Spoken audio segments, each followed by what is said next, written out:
Welcome to the Vantage Point Podcast. Reda, thanks so much for joining me today. First of all, how are you? I'm well, thank you. Thanks for having me on here. I'm quite excited as it is my first one. So I'm quite pleased that is with yourself. It seems like you've had quite a few nice people on here already. So hopefully I'm going to be an addition to it. Yeah, let's get straight into it. Tell me a bit about your background. What was the turning point in your life where you chose to pursue a career in physiotherapy? I've always been into sport and I always wanted to have something that's going to be quite varied. I do like to do different things. I get bored quite easily. So I thought, you know what, physio is brilliant because it's got different sections in it. So you've got the neuro side of things, respiratory, the musculoskeletal. So whenever I get bored of one, I can just move on to the next one if I need to. I have trained obviously in the public system, so in the NHS. So I've done my rotations there. And then I decided to move abroad after a couple of years of specializing. So I specialized and then I decided to move abroad just because I just got bored of the UK in general, I think. So I moved to the Middle East for a couple of years, worked in a private hospital there within the musculoskeletal department, and then decided to relocate back to the UK to push myself a little bit in terms of the career as well. And normally for physio, the Western side of the world is much better in terms of development. We've got a bit more sort of freedom as well, what we can do. We can do a lot of things that we can't do in the Middle East or sort of the Asia side of the world, really. At the moment, I'm team lead for an FCP role, so first contact practitioner. So it's a little bit more like a physio, but instead of going to the GP, you go straight to us. So it's more of a first contact type of job. So we do a lot of assessment, injections, scans, triaging as well. So we do quite a varied number of roles really within the same profession. And so it sort of just goes back to sort of ongoing learning and different people and trying to explore different avenues with physiotherapy. So here I am. You mentioned you moved from having a favorite of one aspect of your work to another. What's the favorite part of your work right now? I would probably say interacting with different people and just learning every day. I think it's always been the same thing for me for quite a few years, just because I feel that keeping your mind quite active and learning daily is what I'm really passionate about. I'm sort of passionate about developing and changing and making things for the better and sort of the ongoing process. It gives you a bit of a dopamine boost every couple of days, really. So yes, I'm really passionate about that. So this is what I love. I love people as well. I love getting to know people and socializing with people. I guess if I didn't, I wouldn't be in this job anyway. So Talk to me about like your client base then. Without giving me specifics, would you say you get more clients who need physio because they live very sedentary lifestyles and don't move enough? Or do you get more issues from people who are maybe athletes who overtrain and don't focus on their recovery enough? And so that leads to problems for them? So our company works for the NHS. So we tend to see more the sedentary side of the population who are not active enough or they've not looked after themselves for quite a few years. And so we are then sort of guiding people into getting a little bit more active. On the private side of things, you get a lot of people that have been sedentary and then they start their gym journeys and they've overdone something or they've just exacerbated or overloaded their body capacity really. And then we tend to see those. So majority of those type of patients that I tend to see, you do get a few or a couple from the athlete or sports side of things. So sort of bodybuilder type of injuries as well, or who've been competing for quite a long time. So that's sort of like a different group of people that we tend to be exposed to. But majority of the time, it's more the fact that we're not looking after our bodies well enough, really, to be able to cope with the load that then we start to do. What are some of the most common issues you see? Lower back, knee problems. Then you've got the neck, the shoulder issues. But a lot of the time, it's neck and knees. You mentioned there was a few that came to you from like a lifting background. Obviously, that's my interest and that's my field of expertise. What's your advice to maybe people who work out who don't look after themselves enough or know how to? What bit of advice would you give? Just be skeptical of the advice you are receiving within the industry in itself, really. Because yes, it's brilliant to have social media, it's brilliant to talk to and connect with a lot of people. So you will be receiving all sorts of advice. So then people are sort of confused as to what advice to take as well. So take the advice with a pinch of salt, because a lot of people that get pains and aches and things because they've overloaded themselves or they've done too much too quickly. And so the body was not ready for it. So I think it's just understanding how much your body can cope with and making sure that we realize that as we age, our body also changes, the recovery changes as well. And I think sometimes we do forget, so you do get the odd patient or client that comes up, well, 10 years ago, 5 years ago, I've been able to lift this and that, but now I can't. And why is that? And I think it's just being aware that actually our bodies and our brains and like everything else changes. So we have to be sort of learning about ourselves in that time rather than thinking what we were able to do and what can we do now. So taking sort of a lot of factors into consideration. So making sure that we know ourselves well, really. That's what I would say. So you're saying the gym bro science that I've been hearing is actually wrong. Not necessarily wrong. I think it's one point of view. I think it's being pushed too much, definitely. I've never been a big fan, for example, you have to squat to get brilliant legs, or that's a complete myth. I don't believe that at all. I think all these ideas are being pushed for different reasons, really, marketing and they're not necessarily based on evidence, really, or a lot of substance really behind it. So I'd probably say, yeah, take it with a pinch of salt, really, and look after yourself and understand that every human being is very different. So the way you or what you tolerate may be a little bit different to your friend and probably family member or your gym bro that you've got in the gym. I mean, tell me about your workout routine then, because I see you share a lot of like fitness content as well as the sort of the more in-depth physiotherapy side of things. What do you do differently in your training as a physio that other lifters wouldn't do? I'm sort of keeping to the old fashioned, so a day for shoulders or a day for triceps and buys, let's say, or a back day or a leg day. But then purely because of time, I do the agonist and then antagonist. So let's say if I'm working out my legs and if I'm working out my quads, then I go straight into the hamstrings. If you look at quite a bit of research, it does allow the opposing muscle to relax a little bit. And so rest is important. So the recovery within the sets for me, that's how I tend to recover. And then I go into the other exercise really. So it's one way to save time. I do love the gym, don't get me wrong, but I do want to make it as effective, as efficient as possible, really. So I don't want to spend hours in the gym and you want to go hard, really. And so I think if you're going to go much heavier and you're going for power and strength, well, obviously you do need a longer rest, and probably you can sort of have an active rest and sort of walk around in between sets if you wanted to. But I think that's what works for me. And I don't really see a lot of that in females. A lot of females are sort of quite against lifting anyway. And I think that's changing slowly. But I think it seems like we're focusing more on the legs, on the beauty more side of things rather than the arms and the rest of the muscles that we're supposed to be focusing on. So I do target all the body parts, and then I do a bit of an active rest day, and then I do a rest day where I don't really do a lot, just maybe potentially go for a walk. So before I used to do hours and hours on end of, let's say, basketball, and then I used to be in the gym for about 2 hours running or cycling. And I used to think in my own brain, this is good for me, this is going to build muscle, which it's not the case, obviously. And so with years, then I sort of altered and changed my routine a little bit more. So I do get enough rest. And so I'm able to then push on my next workout as well. Because in terms of recovery as well, you have to have enough rest. It's really, really key, I think. And that's when we start to develop injuries and things, when we don't allow the body to recover. Same with learning a new skill, your brain starts to change as well. You're learning how to play piano. Yeah, it becomes more automatic with time, but yet you need to have that rest as well to be able to be better and push a little bit more.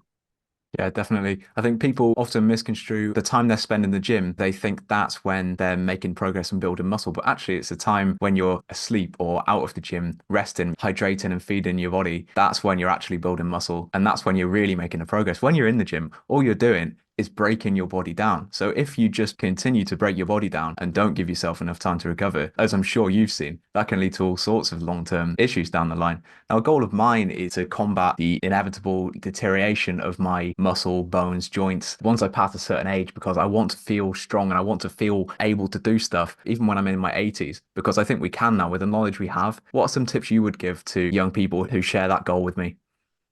I'd probably say have a bit more of a varied approach to exercise. Okay, so yes, training, brilliant. Resistance training is great, build muscle, absolutely. Particularly for females as well, actually. So if you're a woman over 50s, you will start losing a lot of muscle bulk purely because of the menstrual cycle and also your hormone changes and things like that. I think it's really essential that we maintain that muscle bulk for males and females, more so for females, I'd probably say, but also to take a varied approach. So potentially do a bit of cardio. So do you either cycling or you're swimming or you're walking, whatever it is, your preferred method of training, and probably some stability work as well. So either yoga or Pilates. So somewhere where your mind can then rest, because actually, taxing your body, let's say psychologically, and taxing your body physically at the same time will obviously raise your cortisol levels quite high. And we know that chronic raising cortisol levels is not good for anybody, really, mentally nor physically, really, in terms of injuries as well. As so diet is obviously key, is really important.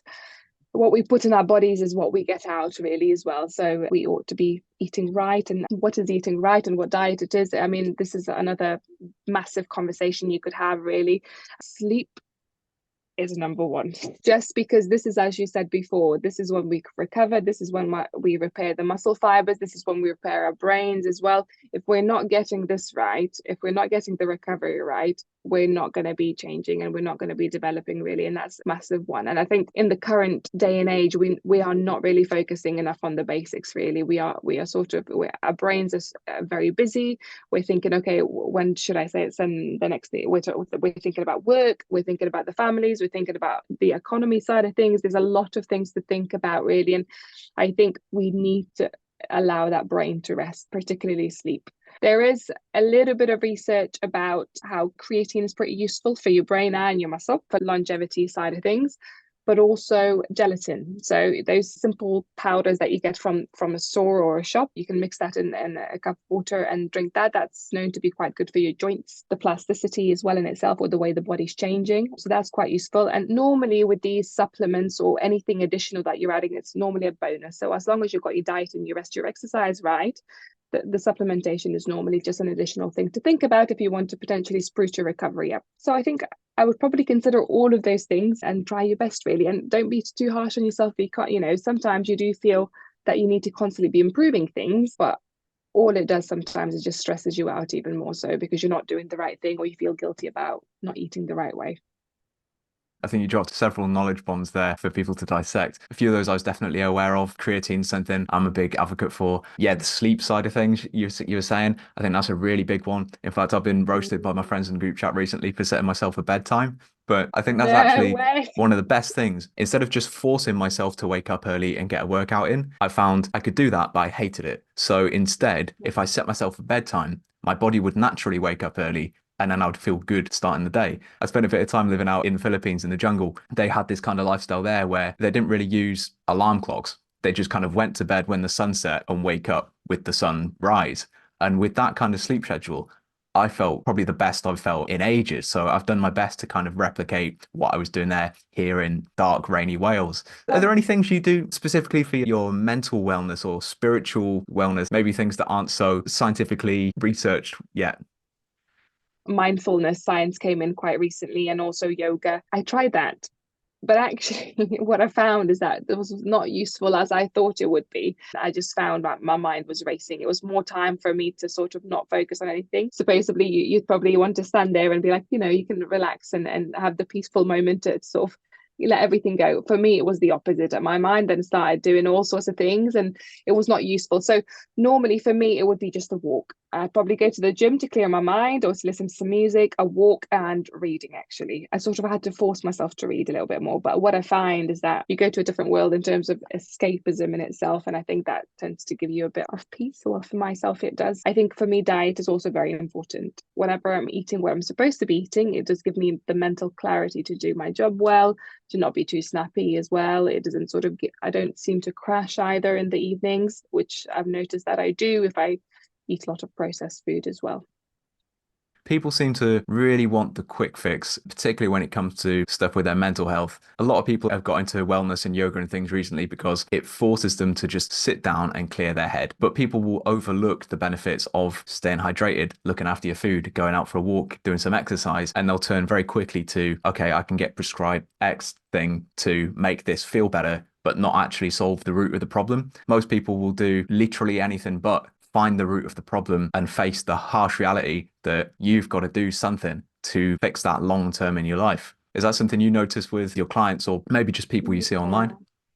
Yeah, no, 100%. I mean, with my friends, with my family, even with myself. I mean, as human beings, sometimes we want the quick fix because it's the easiest thing. We're looking for that magic pill to fix something. And change is hard. If you want to change your habits in terms of food or especially exercise, sometimes you think, oh, it's hard work really, because it takes some time, it takes consistency, it takes a lot of mental effort to make those changes as well. It very much depends on how, not necessarily motivated, but also the reason why you want to make those changes really. So let's say if someone comes to me with saying, oh, I know that I need to do this, because a lot of the time we do have that information as to why something is not good, really, but it's making that move to sort of change that. That's the hard thing, really. And there's a lot of sort of science behind the change and what would be benefit, or what's the easiest way to try and make a change, even if it is just doing a few sit to stands of a chair, which a lot of the time we tend to prescribe to patients because we need to get them moving just to get things forward. So it's just dwelling down